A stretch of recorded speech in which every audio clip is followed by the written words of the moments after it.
साथीहरू रवि लामी छानेज्यूको म मात्रै होइन कि मेरो बुवा पनि दाई याट फ्यान हो।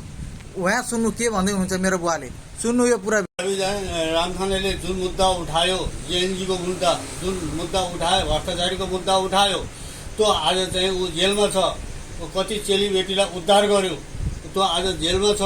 कति भ्रष्टाचारीको फाइल खोल्छु भन्यो, ऊ आज जेलमा छ। जसले भ्रष्टाचारी गर्यो आज राजगद्दी चलाउँदैछ।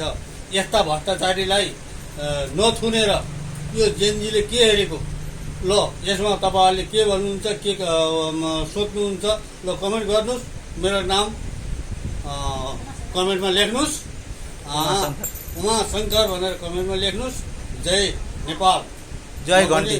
म पनि रवि लामिछानेको फ्यानै हुँ, तर उसले गरेको कामको फ्यान हुँ, तर व्यक्तिको फ्यान होइन, कामको फ्यान हुँ।